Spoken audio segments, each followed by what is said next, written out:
knew this conversation was going to be deep and meaningful, Dominic. There was no doubt in my mind with you. I think that's the beauty of running in general, is that there is this relatability, no matter the speed with which we do it, or the level we are in our age or our careers, that we do have to go through the ebbs and flow and ride them. That was Deena Kastor today on the Running Effect podcast. I've got a big smile on my face because Deena is a guest I've been wanting to have on from before I even started the podcast and had the idea and inception of the Running Effect, because Deena wrote a book back in the day in 2019 where it became a New York Times bestseller, and 2019 memoir of the year, Let Your Mind Run. And as I tell her at the beginning of this conversation, which you'll listen to in one brief second from now, that book had a profound impact on my running career and journey. And so it was an utter privilege to sit down with Deena today, pick her brain on all sorts of subjects. If you are not familiar with Deena, I highly recommend both reading that book as well as just like looking up her general accomplishments so you're aware of how accomplished she is. This intro would be far too long if I read you her accomplishments, but a few quick notes to know. She won the 2008 U.S. Olympic team trials. She won the 2007 U.S. outdoor 10K race, and she also won the 2005 Chicago Marathon as well as the 2006 London Marathon. She also won a bronze medal at the 2004 Olympics and was a two-time silver medalist at the IAAF World Cross Country Championships. In today's conversation, I dive into Deena on her career, her mindset, how she built up belief throughout the years, how she dealt with negative thoughts, insights from her training, her racing, her mindset, now her coaching, her writing, the whole 9 yards. I thoroughly enjoyed this one. It was probably one of my favorite podcasts I've ever done, one of my favorite conversations I've ever had. Deena brings such a fun joy and like this lighthearted spirit to the wisdom she brings. So she's both smart and just like really fun and engaging to listen to. The perfect mix for your run if you're listening to this on your run. Confident this one is going to bring you a lot of value. And if that's the case, which I'm confident it will be, please share it with a friend. Studies have showed that most people find and discover their favorite podcast through the recommendation of a friend. So the Running Effect podcast could be someone's favorite podcast. They just don't know it yet. Be that reason. Also would appreciate you giving us a 5-star review and following and subscribing the podcast wherever you listen to podcasts. And with all those notes aside, I hope you all enjoy this remarkable, fun conversation with the one and only record breaker, queen of American distance running, Deena Kastor. Deena Kastor, welcome to the Running Effect podcast. How are you doing this morning? I'm great, Dominic. Thank you so much for having me. I'm so excited for this conversation, and I intentionally did not tell you this before we started recording because I wanted to share this brief story with you. A lot of people ask how I got the start in the podcast and what piqued my interest in starting it. The super brief story that I won't share because it's quite long, but started running at a young age. And then in middle school was kind of the point that I shifted my perspective from I do this sport to, okay, you're already doing it, so how can you take it to the next level and maximize it? And for me, that process was convincing my mom to get an email and emailing athletes and coaches and asking them how to get good at running, as well as maybe more prominently going to the library and checking out books about how to get good at running. And I think I came across Let Your Mind Run in 7th grade. And to this day, I think it had one of the biggest impacts on me, both in my running and in my life at such a young age. So it's so full circle to have this conversation because I've looked up to you really from the beginning of like my quote unquote serious running career, and to now get the opportunity to sit down with you, pick your brain and see where this conversation will take us. 7th grade Dominic probably would have peed himself. So excited for this one. Oh, that's so wonderful to hear. That book was so hard to write, but I was really hoping by getting into the mental side of running, how we could use the platform of running to build the mental strengths within us and build really lifelong strengths. I knew in my mind that the heart-wrenching, gritty, like the hardest thing I've ever done was writing that book, but I knew that it was going to touch somebody. So I'm glad it was you. No, it was truly remarkable. And it's one of the books that I recommend pretty consistently to anyone who just wants a good read, because I think specifically in running, it can be overly saturated on a science perspective or just stories perspective. And I think you strike the perfect balance there. I guess a question off of that, I recently had Steve Magnus on the podcast, and something I was asking him about, and I said I admired within him, is that he doesn't just limit himself to the sport of running. He writes on other things. He puts himself in other avenues. that's obviously you with this book, which ended up being a New York Times bestseller and 2019 Memoir of the Year, where you broke all these records, bronze medalist at the Olympics, absolute stud at every level, right? Made Foot Locker all 4 years of high school, but yet you did devote yourself to this very hard pursuit of writing an excellent book. And I think a lot of people, they have a really successful running career, they hang up the spikes, they might go on NBC once or twice to commentate a race, and then it's like, check the box, I'm done, I'm checked out. For you, what was the impetus to write the book? What do you feel like your why was, and how rewarding was the process of seeing it through and experiencing such success in a different realm that wasn't just running? Yeah, well, it wasn't rewarding until I spoke with people who read it after the fact. There was no reward in the book writing process, and I often told my co-author Michelle Hamilton, who really held me accountable and like keeping my head down. Um, when I was having that bad day, when I'm like, you already asked me this question, I wrote about this subject 5 times, and she was like, yeah, but isn't it interesting that every time you uncover another layer of it? And so it was just so hard, and it was different from a marathon because you could rest and reset and focus on your next goal. This was just grind, grind, grind for 3 years. So it was a totally like self-depleting process, the book writing process. But my why was definitely Coach V Hill. I feel like every good perspective that I was able to adopt over the years was because he shifted me. He shifted my understanding about the human capacity and how mental a physical sport can be. And he led by example by showing me, and it's the dedication of the book, that no matter what we have, whether it's time or money or knowledge or food on the table, that the value of it really increases when we can share it with other people. And so that's what I wanted to do. I don't want people to keep grinding and going through the struggle and trying to understand failure on their own terms. I want to show them that it can be done and give them the tools to do it instead of having to reinvent the wheel. So hopefully I've just made someone's life process a little faster to getting to experience the good of it all, even when life's hitting the fan. Maybe stepping back and not being so, I'm a highly emotional person, but when the emotion doesn't feel right, I think, okay, so how do I get strategic about this? If this isn't resonating well, how do I fix it? Or how do I change my perspective to gain more? And I really wanted people to understand that process is so richly rewarding.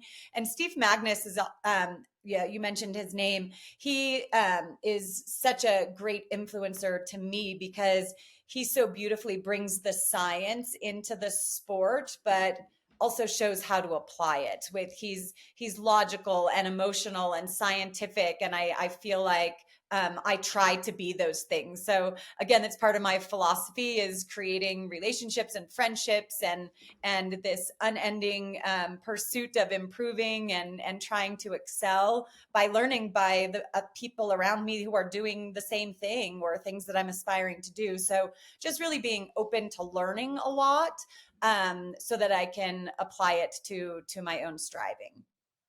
You mentioned Coach V Hill there, and you also, I remember, write extensively about him and so many fun stories from that relationship within the book itself. Off the top of your head, for the audience out there, what are, let's say, top three biggest principles and lessons you take away from that relationship and your time with him?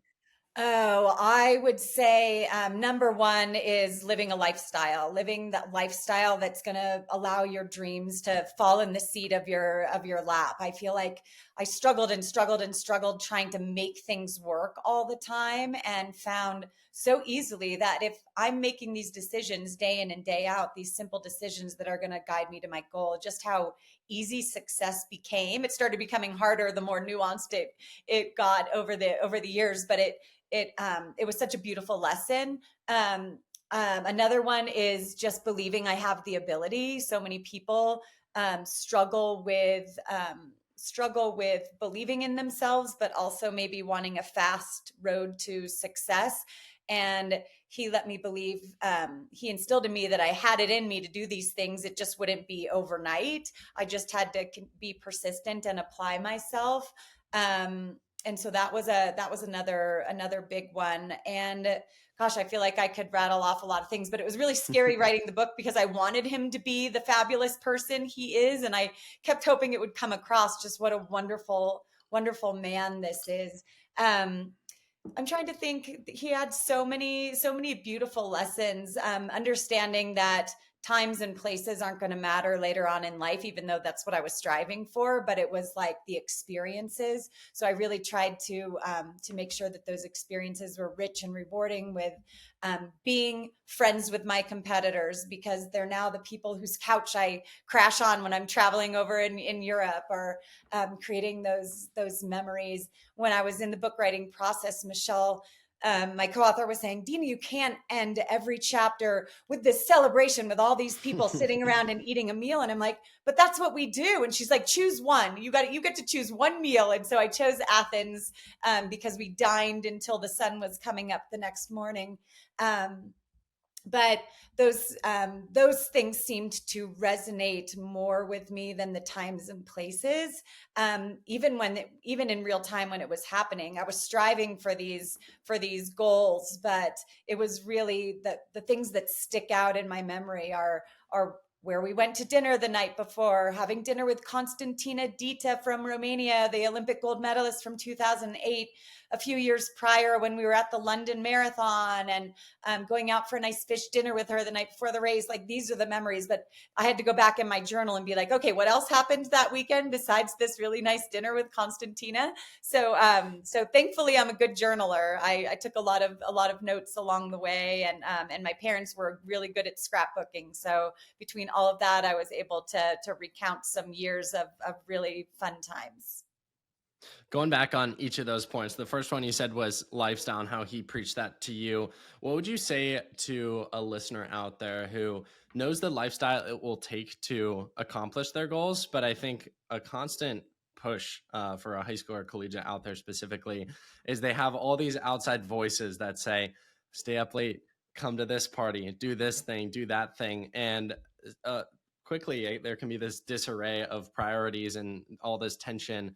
What advice would you give to someone on how to live the correct lifestyle and shut out those other voices that are trying to pull them away from those goals and those dreams? Yeah, that's such a great question, because I remember clearly wanting to go to my best friend Farah's sleepover, but I had the state meet 2 days later up in Fresno, California.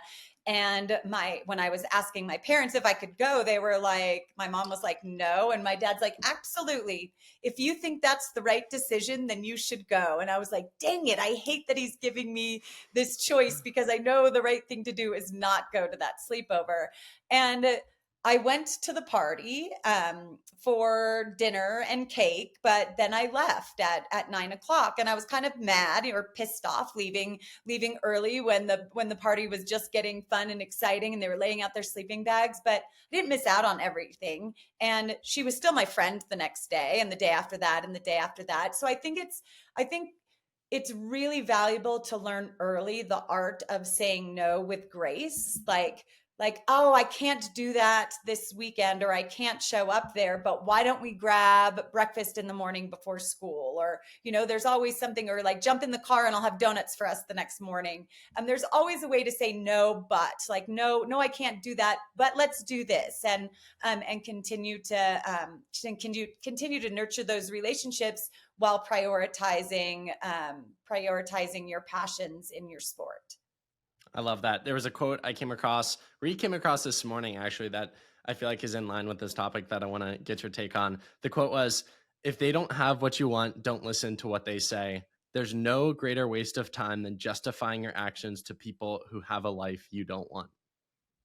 Yeah, that is it's so powerful and so hard at that age. I have a daughter in middle school right now, and I see that tug of war in her constantly, and I don't want to be the one to make those answers for her. But when you have a gift or a passion or something that you want to pursue, or even people who that recently this week being insulting or mean, unprovoked, um, it's hard to explain that's that's them. They're not being mean because of you.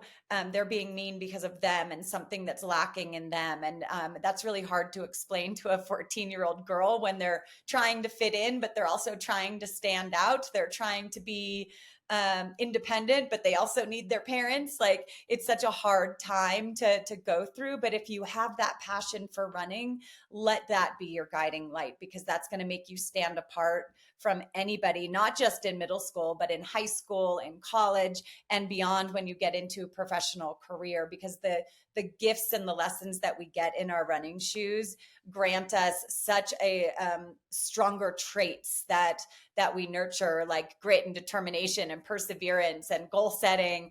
All these things that make us good at running, or that we learn in our running shoes, really show up in every aspect of our life, which is why at 50, I'm almost 52, one more week, at 52 years old, that I'm still in my running shoes, making sure that those character traits are at the front of my capacity to cope with anything thrown my way. Going back to what you're talking about your daughter, my parents raised me on this excellent phrase that I think gave a lot of context to when people would do things that were irrational. They would say, hurting people hurt people, which I think is so good and so spot on. People who are secure in themselves and are truly good people won't hurt you, and people who are hurting inside will use that hurt and project it onto other people. Going to point two here, belief. I think that's something that a lot of young athletes struggle to embody and build up. How did you embody and build it up throughout your successful years as an athlete? Yeah, believing in myself came with potholes in the road, big ones. Like, I remember truly believing, like feeling true confidence for the first time in my life at the national championships in cross country, knowing like without a doubt that I was going to make this U.S. team, my first U.S. team as a senior athlete. A year out of it was actually only a few months of living and training with Coach Veal in Colorado. I just felt like such a stronger version of myself, more authentic version of myself. So I was truly confident on that starting line, and it took about a half mile before I was totally crushed, just hanging on, trying to finish that race. And what that belief brought me was extreme disappointment, because so I was like, what good is believing in yourself if it's not realistic? I was completely delusional to think that I could do this. And it brought the lesson of disappointment. That disappointment doesn't need to mean that you're a failure. It just shows that you care and you're invested, and you need to be strategic on how to keep this flow, keep this persistence going, so that you can keep climbing the level of excellence that you're achieving, that you're striving to achieve. So it was just more lessons brought my way, but only by believing in myself could I possibly open the door to seeing those dreams come true. And I would say that even before that, before Coach V Hill, it was like a teaser of belief with my assistant coach at the University of Arkansas, when he said, "Are you sure you're done with running? Because you seem to have a lot of talent. You just haven't figured it out yet." And I don't even know if it was him having belief in me, but that's what I construed it as. Like, oh, he thinks I could do better. Maybe I can do better. Let's try to do better. And then I got with Coach V Hill, and that just blew up. That level of belief blew up. And so being able to believe you can do it, believe you even deserve to try. If you're gonna like just take like just a notch down, believe that you deserve to try to pursue that dream, and then set yourself up to succeed. So again, being strategic. So I feel like there's so many levels of belief, but I think our greatest asset is to see that belief grows over time. I think a lot of younger athletes think that, maybe they're in eighth grade or a freshman year of high school and they think, I struggle with belief. But the athlete I look up to, like a Deena Kastor or a Parker Valby or whoever else that athlete or example might be, they don't struggle with it. But in my conversations with athletes, whether it's belief or pre-race nerves or some days struggling to lace up the shoes and get the workout done, it seems like, correct me if I'm wrong here, because I was never a professional athlete or American record holder, but it seems like these feelings really never go away. You just get better at learning how to combat them. Can you speak to that aspect of how you learned throughout the years to get better at approaching these feelings, but the feelings never necessarily went away? Yeah, that's such a great. I knew this conversation was going to be deep and meaningful, Dominic. There was no doubt in my mind with you. I think that's the beauty of running in general, is that there is this relatability, no matter our the speed with which we do it, or the level we are in our age or our careers, that we do have to go through the ebbs and flow and ride them. But to me, I like to not make it such an intense journey and so critical, but think of it more as a game. Like when it's really good, it's like, dang, this, I'm gonna ride this and like see if I could make it last as long as possible. You know, my last good streak lasted a couple months. I'm gonna see if I could ride out the rest of the year and keep this high going. And then when you're in a cycle of injury, it's you know, how do I get out of this? How do I disrupt this pattern? And you know, I love to run, but maybe this cycle of injury is telling me that I need to rest and have a little bit more self-care, and really um, and really own that part of it, not like trying to rest your foot just so you can get to run quicker. It's really like nurturing yourself and giving yourself the mental space. And if there's something physically wrong with you, it's such a great time to work on your mental strengths, like on your belief and your visualization. And so there's a lot of gifts in resting your physical body, and with understanding that nerves are just your body's heightened awareness that this is important, and your heart is racing because it's elevating every system in your body to do the task at hand. So whenever I start to feel that pre-race shake as I'm lacing up my shoes, I'm thinking, I can't believe my body just knows how to do this, knows that today is special and we're going to get out here and do something special. So it's really just like twisting those thoughts in your head to really advocate for what you're trying to do. Because sitting there, I mean, sometimes some of those more negative emotions serve a purpose and we need to listen to them, but a lot of times they're just disruptive. So if you're supposed to learn from the negativity, then learn from it. But if it's just being disruptive, then try to override it with a positive thought. I remember years ago reading in a health journal that our brains cannot multitask. So if I'm like obsessing about how nervous I am, then I'm not doing anything productive. But if I could switch over and think of race strategy or a couple reasons that I should succeed that day, then I'm completely dismissive of the nerves that are happening. So it's really just redirecting your thoughts. Because we can't multitask, I can't be excited and nervous at the same time, but they might resonate similarly in my body. So it's a really a fun game to try to master. And again, you might think you're mastering it to run a personal best, but when you find that it's showing up when you're sitting in LA traffic, or when someone in your family gets sick, or your dog passes away, it's like these same tools just come screaming back, and you can apply them to so many other real life situations.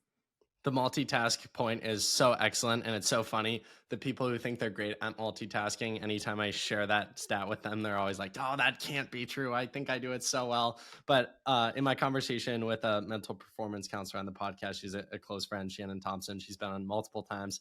One of my favorite learnings and lessons from her is she says, very similar to the example you used, she said, the human brain can't focus on two things fully at once. And so instead of approaching races from a place of fear and anxiety, approach it from gratitude. And the differences in your race performance, approaching something from a place of gratitude, and I'm happy to be here. I'm happy to get the opportunity to go to this race, to run all out, to experience the feelings of a race, versus how am I going to do today? My legs are a little sore. Those outcomes are wildly different, and we get to choose what we get to focus on. And those outcomes are wildly different. Right. And wildly different because those thoughts produce totally different chemical reactions in your body. So if you are really looking to perform optimally physically, then if you can manipulate your thoughts to make sure it's releasing the oxytocin and serotonin and dopamine as opposed to the cortisol and the stress hormone, then you are just like giving yourself the greatest gift in that performance itself. It's really fun to feel the difference, like when you understand that the thoughts invoke a different physiological effect. It's really fun to feel that transition, to like sit there, change the thought, and then feel it resonate differently in your body. It's a fascinating process. I think a few years ago, I came across this study from the Cleveland Clinic that of our repeated thoughts, which we have so many repeated thoughts on a daily basis, on average, 85% of those tend to be negative. I think I would be curious if they did a study on runners in races or hard workouts. I think a lot of times there can be such negative thoughts. For you, in the hundreds of races and workouts you did throughout the years, what were ways you combated those negative thoughts? Because I'm sure they came up. Again, you just became better at learning how to deal with them and manage them. Yeah, and I think the statistic is we could have up to 75,000 thoughts a day. So if we can manage some of those and manipulate them to work in our favor, I think we'd be doing ourselves such a great service. It's as easy as just being like, to me, instead of I just think it's paying attention, right? Like, just pay attention. Pay attention to what's going on in your head. And I just, something just came to mind that a woman a few years ago said, I read your book and I needed it because I just have to get out of my head. I'm like, no, I'm trying to create your head a good space. I'm trying to let you, this dwelling that we carry around 24/7. We want it to be the best space possible. So she didn't really get it, I guess.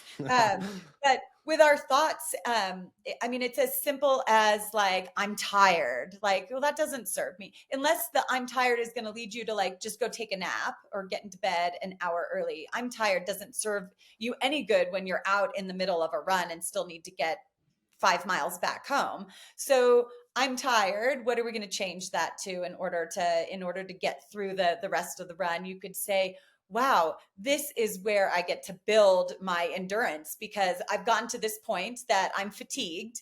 And now I'm going to push myself a little bit harder to get back to where I started. And as soon as I get back there and I mix that with a little bit of rest and recovery, I'm going to grow as an athlete. So it's just like interrupting those thoughts with a strategic thought that allows you to build from it. And doing that over and over and over again. So imagine the power of just getting back to the house better that one time. You were a better athlete that day for just manipulating one thought. If you can get better at it and do it multiple times in a day, you learn it in your running shoes, you apply it to other parts of your day, and soon enough you get better at even understanding that our tone sometimes isn't as nice, even though we're trying to be encouraging, like, oh, come on. I catch myself doing it. I'm like, well, that wasn't really nice. Like, I am going. Like, how can I be a little more encouraging here? Like, my tone was off. So you get to have fun, like, even on a more infinite level of trying to get your thoughts to work with you a little bit better. One facet of yours that we haven't covered is that you're a coach. You've been a coach for many years now, you and your husband, very successful coaches. In your experience of coaching athletes, we've talked about building up self-belief and how athletes struggle with that, and in line with that, the negative thoughts aspect. From your coaching experience and perspective, what would you say is the number one, in your experience, the number one thing modern day athletes struggle with? I would say the number one thing athletes now struggle with is comparing. It's really hard to believe in what you're doing when you could look at your phone and see everything else that people are doing that's slightly different, and maybe they're getting better results, or maybe you think you should be doing that, or maybe it's conflicting with the program that you're following. I feel like maybe one of the biggest gifts I had was that I never paid attention as an athlete. I was only in my own little bubble, training away in Alamosa, Colorado, and then here in Mammoth Lakes, California, shut out from the world and not looking at results. And I really felt a value in that because I believed wholeheartedly in every mile that I did and every pace that I was running without having to compare it to anything else. Going back many minutes in this conversation, you shared those three learnings from Coach V Hill. We went down a rabbit hole with the second one, which I absolutely loved. I'm just here to have a good conversation, which is happening. But you mentioned the experiences aspect, and I'm curious, as someone who's experienced so many experiences, which experience in your running career, whether it was high school, college, professional, post collegiately, or post professionally, do you appreciate the most in hindsight that in the moment you didn't necessarily think was that meaningful at all? Oh, wow. I mean, I I think something that sticks out a lot, and maybe every day, if you called me tomorrow and we talked about it, I'd have a different answer. But you mentioned Foot Locker, the National Cross Country Championships, and making it 4 years in a row. It was a really big deal. And I wanted to win that national championship so badly. Each year I was there, I tried and tried and tried. I think my best place was sixth. And my senior year, I think is when I got sixth. I was absolutely devastated. And that devastation brought me through college, just not feeling like I was good enough at this game, and the guilt of having a scholarship to the University of Arkansas and one of the best track and field programs in the country, and feeling like I wasn't enough. It stayed with me for a very, very long time. And it wasn't until I was a professional athlete that I was finally able to shake the failure of that moment. And it just goes to show the pressure that we put on ourselves as youth in sport, because the pressure didn't come from anybody but me. It's just my own desires. But I feel like that angst kind of built me into who I am, and not wanting to feel that amount of failure again, and then feeling it at my first national championships in cross country as a professional athlete. That similar failure just brought everything back to light for me. And the art of coping with it was probably the greatest gift. The art of coping with disappointment, meaning that I care and I'm invested. So how do I care and invest a little bit more to get better results? And instead of having it define me as a failure. So huge lesson. It was heart-wrenching to even to go through, but to resurface it and write about it and see what I wrote in my journals at the time, how hard I was on myself, was sad. It was really sad to see. But the gifts it ended up giving me, once I had the mind to be able to shift my perspective, which I didn't shift my perspective. Coach Vihil shifted it for me. He said, "I'm glad you're disappointed. It means you care. You're invested. We need to get back to work." And he just said it so dismissively, but I was like, what? Okay, he's not telling me that I'm fine, it'll be okay, and I shouldn't be disappointed. He's saying he's glad I'm disappointed, and that let me sit with that emotion. It really took the power out of disappointment in my mind, and let me sit with it in a productive way.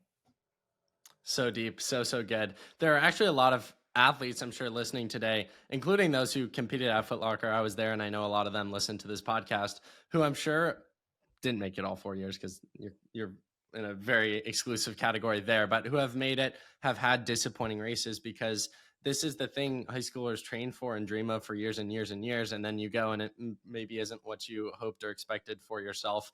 What would you say? What are you mentioned some of the pitfalls you fell into in terms of like a mindset, and took you many, many years to come out of those things. And if it isn't Foot Locker, people experience failure and disappointment all the time. We could be talking with a 70-year-old who didn't run the marathon in the time they wanted to. What are some pitfalls listeners out there can avoid that you fell into early on in your career there?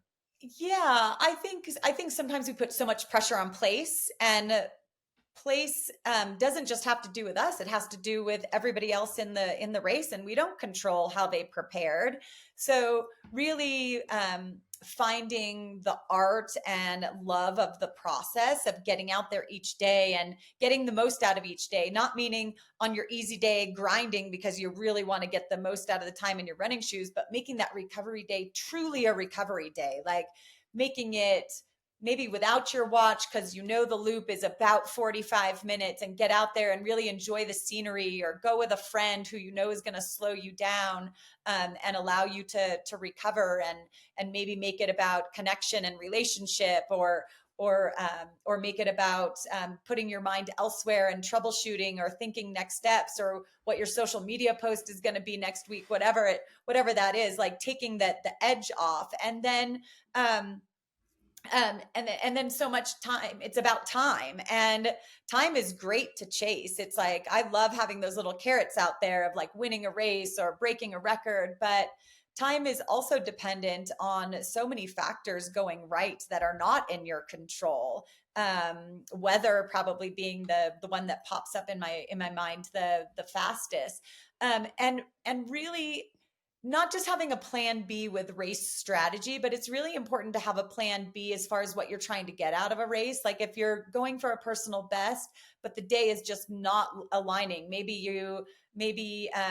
maybe the weather, there's a headwind, or maybe you have to stop at a porta potty at mile 3, or you've got a cramp, or some unknown thing just pops up and derails your plan. Have a plan B at what you want to get out of that experience. Like, okay, I'm gonna help these other people across the finish line. I'm gonna really take in the masses and experience this race in a way that I never have before. I'm gonna feel these neighborhoods pass me by, or really love the terrain. I'm thinking of cross country now, of just like really loving the change of terrain when it goes from pine needles to grass or dirt to asphalt, and really like loving that transition and trying to get the best out of those transitions. I feel like you could really pick races apart and get great value, so much more than anything that our watch could ever give us. So having a plan B in place, when your plan A is getting sidetracked, is really important.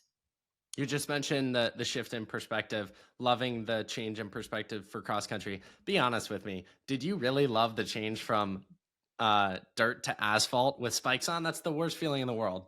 The worst No, feeling in the world. I think even worse than the feeling is the sound of it. Like Yes, the terrible. sound is so cringy. But I would say like the dirtier and gnarlier the better. Like I really love cross country. I'm not really a fan of like a few loops on a golf course. I really like to like hit hills hard, have slipping my feet slipping on top of wood chips, or mud splattered in my face. I just really love the grit. It just makes you feel so damn gnarly. Yes, for sure, for sure. For me, whenever we would in high school go over asphalt with spikes, I was always like, why didn't they lay the black thing that was like the cushion that would, because you're so right, the sound is like, it makes you cringe. Yeah, exactly. I think that's up there with for track meets. The other side for track is when athletes will lace up in the bleachers and then they wear their spikes down the bleachers, and it's like a similar, it's like I know, Also, yeah, not yeah, a that fan. is such a But horrible sound. also two runners, like those sounds are so nostalgic that it like brings back the memories, Yes. that I Then appreciate all of in a a way. sudden then all of a sudden you could like smell the hot track under the Yes. summer sun, or you could smell the mud and the pine needles. And yeah, it brings back so much. I think now that we're having this conversation, that the coverage should like add some sparks underneath people's feet when they're covering cross country races. Like there should be some sparks flying up, like AI generated, if we're going to Yes. use AI to our benefit, some AI generated sparks underneath the spikes. I love you thinking there. A few minutes ago, you walked me through nerves in the conversation. I think of self belief and how you dealt with nerves throughout your own career. We talk about clutch performers in other sports a lot. I don't think we talk about it in our sport a lot, but you go down the list of accolades for yourself. I think you were the definition of a clutch performer when it really mattered. I would say specifically between the years of 2004 and 2006, where you won just about everything. 2004 bronze medalist in the Olympic marathon, 2005 Chicago Marathon winner, 2006 London Marathon. Yeah, just crazy across the board. How did you approach these races that you put months of planning and preparation to, years of dreaming into? You step on the starting line and you perform when it matters most. Yeah. Oh gosh. I feel like in the marathon it's so different than in cross country and track, because in the marathon you have to pour your heart into it for months, and then that one morning is the only morning that matters. And you stand there and you really have to be dismissive of it, because you can't like waste your emotion, because you need to bring that emotion in at the 20-mile mark when there's only 10K to go. You have to start running with that emotion. So it's such a weird event that when I mastered myself the most in it was like discipline for four months at a time, like living and training here in this microcosm and being so focused on that one goal. And then race morning, you're like, it's no big deal. It's what I do every day. I'm just gonna let the gun fire, and I'm going to get into a nice pace, and I'm going to find that rhythm and feel comfort in it. And then you're hoping that it doesn't get hard until 20 miles, but inevitably it's like the 13-mile mark and you're like, I'm only halfway and it hurts so badly. How am I going to do this? And then you really got to like pour yourself into it like you had been in training. So it's a really funky event in that space. But with cross country and track, I just loved the intensity of it. And I think that was the hardest part of transitioning to the marathon, is like backing off on that intensity and making it more about the long run. But with track and cross country, I loved the idea of just going all out from the start, making it honest, making it hurt. And sometimes I would fail and fade, but I knew I got the best out of myself, so I'd pat myself on the back anyway and say, I'm gonna hang in there longer next time. And I really had fun with that. It was like competing against the best in the world is what I loved to do, because I knew that it would bring out the best in me that day. So I might be getting hammered at a track in Stockholm, Sweden in the middle of summer, but my God, I knew that it was taking every ounce of energy to get to that finish line. And that to me was so much fun. I mentioned some of those highs of your career there. Obviously, not all the time training goes picture perfect, but I'm assuming there were workouts you killed on the way into those. Can you describe to me what the high, like in a word or two, the highs of the emotion when you were riding the high of your running, those highest moments? What did that feel like? And contrast that with what were the lowest moments of your running career? What did those emotions and words feel like? And how did you try to ride that balance of the two, of not getting too high or too low throughout the midst of a long, successful running career? Yeah, wow, that's a great question. When I think of the highs of it, I really just feel like, my gosh, my team is so amazing. Like, my agent Ray Flynn, when all three of his 1500-meter runners made the podium at the Paris Olympics this last year, I was so ecstatic for him. It's his event. He still owns the Irish record in that event, and three of his athletes are standing on the podium. It was so great. But between Ray and my coach and my family, my teammates, the men that I would hire to put me through the ringer every day and really draw out the best in me, and understanding fundamentally that that hard work could only be matched the whole rest of the day with just sleep and eating, to make sure I was responding well to the training and able to come back the next day. So I really felt grateful for that whole team around me: massage therapists, acupuncturists, um, and that's what it felt like all these performances were a way to say thank you to them. Mm. So I really loved that. I loved that sense of being together. And the opposite side of that was probably the hardest moment, was breaking my foot at the Beijing Olympics, because I really believed in my fitness and that that I could improve on my bronze medal from 4 years prior in Athens. And for my foot to just suddenly break at mile 3, like my third metatarsal just snapping in half, like it felt tight. And then the next step just snapped in half. I was like, where did that come from? And so, um, in the opposite of how good feels so good, I felt like I failed my whole team. Everybody dedicated themselves to living and training here in Mammoth Lakes and getting me to that start line, the best version of myself, and being at training camp on the China coast of Dalian for weeks leading up to the race to prepare and adapt to the time zones. Like, so many people sacrificed and made choices in their lives to make sure that could be my moment to say thank you to them. And it went so horribly wrong. And so I felt really bad in that aspect. But then I also, instead of feeling like a failure, I decided this is a big deal to show up this morning feeling so ready and prepared, and for it to go so wrong. There has to be some big answers here, and I'm going to find the answers as to why this happened. So instead of just thinking, oh, we get injured, we work hard and we ride that line and we get injured, I wasn't buying that. I believe we are strong and we are capable and we shouldn't be injured. Our bodies can adapt so well to what we put it through, if we give it the recipe of stress and recovery, the right recipe of stress and recovery. So I made it my mission, my new goal. My new goal in that moment was to figure out why I was so broken. And figuring that out was, there was nothing I could do about my Olympic dream of a gold medal, but I could do something about this new goal of figuring out how to be a healthier version of myself. And I set out to do that, and I've been stronger for it. You mentioned in your response on the highs of the sport and that really well-oiled machine that you had around you as a team. I think of Man, running was Dina's calling. And a lot of times people talk about their callings and how when they find it, everything kind of aligns.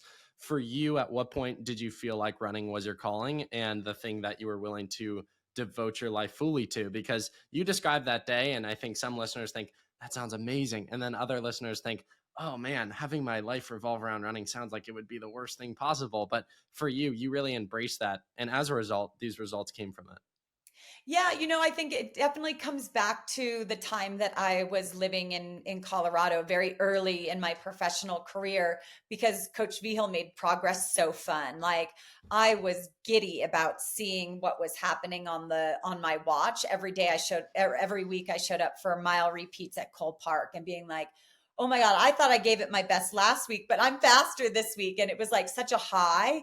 And there was some backpedaling along the way. It wasn't always progress, but when I would see it, or even like I ran the same time this week, but it didn't feel as good. I must maybe I need to sleep better. Maybe I need to eat more. Just really assessing that.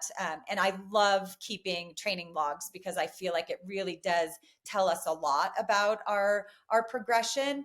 And so really reading into that and finding reasons for why I was succeeding and why some days I was a little off. And it usually had to do with sleep. Like if I didn't sleep well the night before for whatever reason, overthinking, the wind was so loud and the tree was scratching outside my window, whatever the reason was, it always had an effect on my performance the next day. And so really reading into that and finding solutions, it just became a fun game for me. But I really feel that it wasn't just the sport that was my calling, it's the progress that's my calling. I love Mm. to see progress, and I love to figure things out and find a way forward. And I think that's probably the biggest trait in being an optimist is that you're a solution seeker. And so I love to find solutions in those little nuances in the day that seem to nag us or disrupt our progress. I love to unpack it and figure it out. Such a practical question for you, Dina. But you mentioned the sleep equation, where a lot of times in those training logs, you would figure out that if a workout didn't necessarily go to plan, you need to sleep more. The night before of sleep didn't necessarily go as well. My question for you there, I think an audience could hear that and think, oh, I need to focus more on sleep. And sleep has such a massive, important role in my performance. But I think a lot of times then athletes can overly stress about their sleep. And if they don't have a good night of sleep going into the next day's workout, they really stress themselves out, making the night of sleep worse. How did you, as you figured out even something small and practical like sleep, the effect it had on your performance, how did you not let it like creep you out to the point of making your sleep even worse than it was in the moment? Right. That's a great question. Like having that routine before bed, I would always lay down in bed and write in my gratitude journal the three things that I'm grateful for, and it just like put my mind in a good place before I went to bed and in a positive place, like being grateful for a few things that happened in the day, no matter how the day went, whether the day was rocky and tumultuous or whether it really was just like bathed in goodness didn't matter. I could always find three things. Sometimes it was hot today and I really loved the condensation on the outside of my glass. It meant that I was like drinking something cold. So sometimes I'd really have to scrounge for something good to write down. But I feel like I got into a good habit of like going to bed in a good headspace because of that.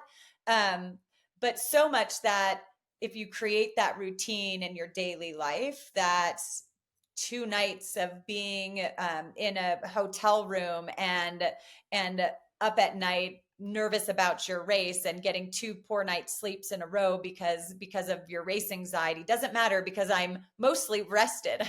I've spent the disciplined months of being well rested, and so I feel like 1 or 2 nights sleeps disrupted every now and then, it doesn't really matter if you can really create a good habit. It's similar to nutrition. If you eat well most of the time, to sit down and binge on a 6-pack of Taco Bell Crunchwrap Supremes is going to be fine because your body is well nourished ahead of that. And I say that because my daughter just did that. I was gonna say, I'm impressed you even know something on Taco Bell's menu. I don't even, and I'm more the generation that would be into that sort of thing. So You learn something new every day from you, I suppose. We did mention the years in high school, the success at Foot Locker, even making it there 4 years in a row. You also won 3 state cross country titles and 2 state titles in the 3200. But I'm assuming your response to this question might even go back further than that. It's a very simple question. What was the first moment that you feel like you experienced your own greatness for the first time? Oh gosh. Oh, I mean, the thing that comes to mind is my very first run in the Santa Monica Mountains. Just like the smells of eucalyptus and the chaparral and the tall grasses. Much of it has burned in the Palisades fire. But just being on this single track trail in the mountains and just hearing the breeze in the grass and the scurry of chipmunks and birds in the brush. I remember when we were told to turn around and I was like, I don't want to. I was having so much fun. And that's the moment that I felt great. I felt free. I felt a pull of like to explore more. And that pull still carries me today. If I'm like in kind of a rut, whether it's a life rut or a running rut, it's like I'm going to find a trailhead somewhere I haven't been, and put on my running shoes and go explore somewhere new. And my cup is filled to the brim. And so that moment is when I felt greatness, because I knew that that was my pull in life, was to just be that explorer of trails, to like on my own 2 feet, just let the trail carry me as much as I have time for. It was the most profound moment in a childhood that I was raised with going to the mall and movies and the theater, and never really experienced the solitude and connection that trail running can give. So good. So good. We've talked a little bit about your accomplishments, and the list goes on and on and on. So if someone wants to really fill up a day or you're bored, just look up Deena Kastor accomplishments and accolades, and there'll be hours worth to read through. But with that, there's training that goes into it. There's belief, there's heartbreak, there's setback. You've spoken to a lot of those aspects in today's conversation. A lot of people out there listening, you ask anyone in middle school, do you want to make the Olympics one day? Oh, yeah, I'd love to make the Olympics one day. Everyone has that dream. What I've discovered from speaking with Olympians and some of the best to ever do it is that most people are not aware of the sacrifices and years of all these feelings and emotions and harder work than you could ever even anticipate to even give yourself the sliver of chance to make the Olympics, much less win a bronze medal at the Olympics or put yourself in a position to do so better in the case of Beijing, as you walked me through. Very simple question here. If people realized what it actually took to become a professional runner and break records and win marathons, do you think people would actually want it if they knew what came with it? I don't think so. I don't think so. But when I was younger and asked that same question, I'd say like, yeah, I want to go to the Olympics. But when we had a 6 mile run from the Paramount Ranch parking lot in the Santa Monica Mountains, we would go and steal boats, like run a 1/4 mile to the boats at Malibu Lake and steal boats and try to tip each other over, and then like be soaked and run back to the parking lot and convince our coach that we just took a dunk to cool off after our run. So I dorked around. Instead of going for a run, a few of us would duck into the ice cream shop and our friend would make us milkshakes. And so I wanted to be an Olympian then and still manage to have fun. And I think that fun it's a balance, because it should all be fun, because fun is why you're going to continue doing it into your 50s and 60s and 70s and create a lifestyle of it. So I really do believe in the joy of the process. For me, it was, I think if I was going to psychoanalyze it now, it was that I had talent and I was trying to prove to my teammates that I could be fun and dismissive of hard work, while still performing well. But that doesn't fly when you're a professional athlete. You can't try to strike that. You can't try to strike that balance. But I can tell my friends, no dinner parties until this race is over. But when the Chicago Marathon is over, I am having a big themed dinner party. Everyone's going to get invitations, and you're going to bring everybody back home, and celebrate in that way. So again, there's a balance there, but I totally understand and can relate to a younger athlete wanting it all, right? Like wanting the socialization, but also the success that comes with hard work. Maybe it's just the delusional optimism. And as you go each stage up, whether it's middle school, high school, college, it's just like make it through this one and what you need to, because it's probably like a high schooler shouldn't even, yes, it's beautiful to have the dream of going to the Olympics, but you probably shouldn't concern yourself with the 100-mile weeks that you'll one day have to run when you don't even have Yes. to do it in the moment. Focus on the 40 miles a week and see how Yes, far that takes you're you. not going to be focused on the 100 miles a week and the plyometrics and the Right. strength training and therapy every day, and not, maybe psychological therapy as well. But hopefully, running is giving you a lot of that.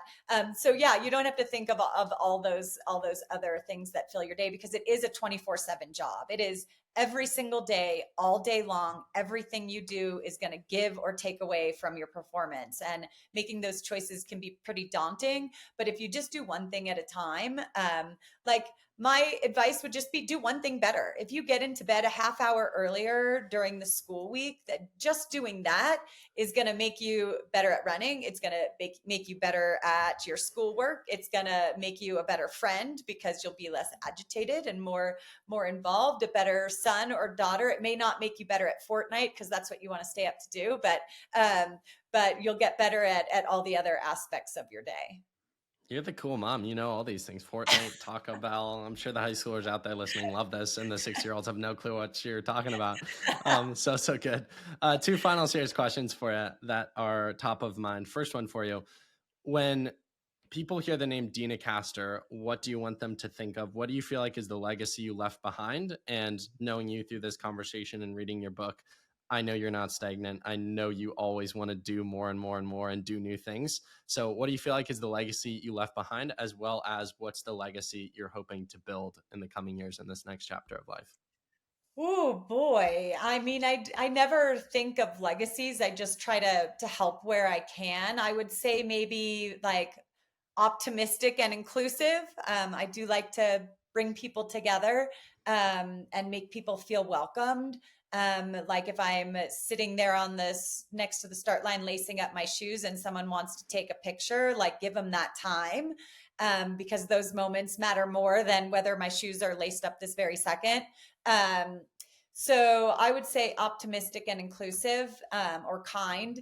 And then moving forward, I want to continue building what this sport has given me, right? I could probably do better at social media. Maybe I need more followers. So maybe my goal is to try to be more consistent with social media and spread that optimism on that platform. Since I wrote a book to spread it in a big way, maybe I could start using social media in a more disciplined way to build that optimism. So thanks for the kick in the butt, Dominic, to try Hey, to we'll try to make do some that. I pieces said it of out content loud. for you from this. We'll make some pieces of content for you from this podcast and get you kickstarted. How about that? Oh my gosh, too funny. But yeah, I just want to be able to share more of what this sport gives. I feel like in a time where mental health is now being talked about, I want to help people find that healthier path through running, to be able to give to them. And with how divisive I feel our culture is right now, on a political standpoint, to just be able to include more people in the conversation and make running a safe space for everybody to be able to enjoy and get the benefits from. Deena, final question for you, a serious question. In a word, for those who have listened to this conversation, and take this wherever you want, going back to something we talked about or something entirely new, doesn't have to be running related. What's the final takeaway message that you want to leave the audience with? They're finishing up their run, they're taking out their AirPods. What do you want them thinking coming out of this conversation? Oh, always say yes to a conversation, because it leads to new friendships.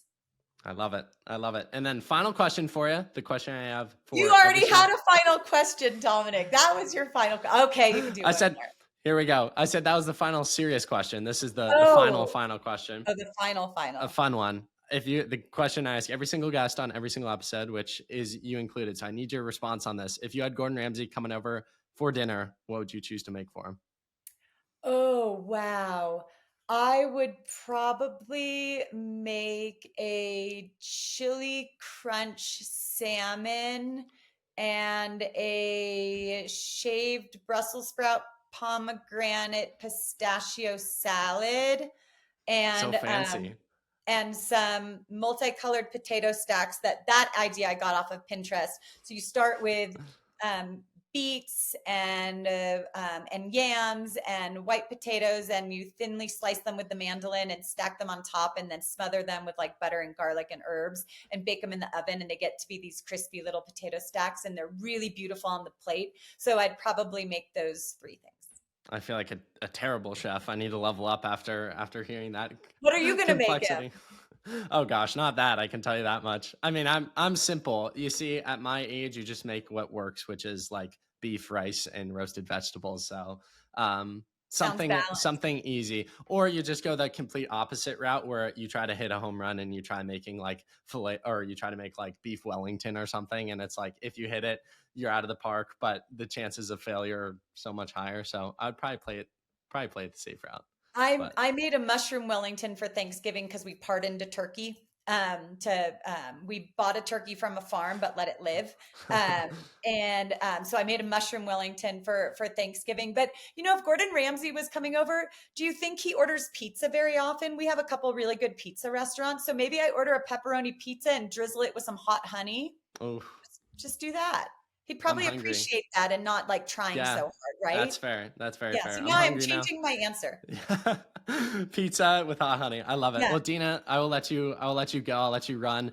Thank you so much for this conversation. You spoke to me earlier. I asked you about your calling and running. I feel like my calling is in conversation, and you mentioned those Tuesday mile repeat sessions and how much meaning and fulfillment and how that reminded you of your calling each week. For me, it's conversations like these that remind me of my calling within this. And such a blessing. And again, going back to that seventh, eighth grade, whatever I was, version of myself, and being blessed by your work and now being blessed by this conversation and having a free flowing discussion was the greatest privilege of this year thus far. So thank you so much. And can't wait to continue to champion on all the remarkable things you do, both within the sport and outside of it. So thank you so much. And really can't wait to see the impact that this conversation creates for all those who listen.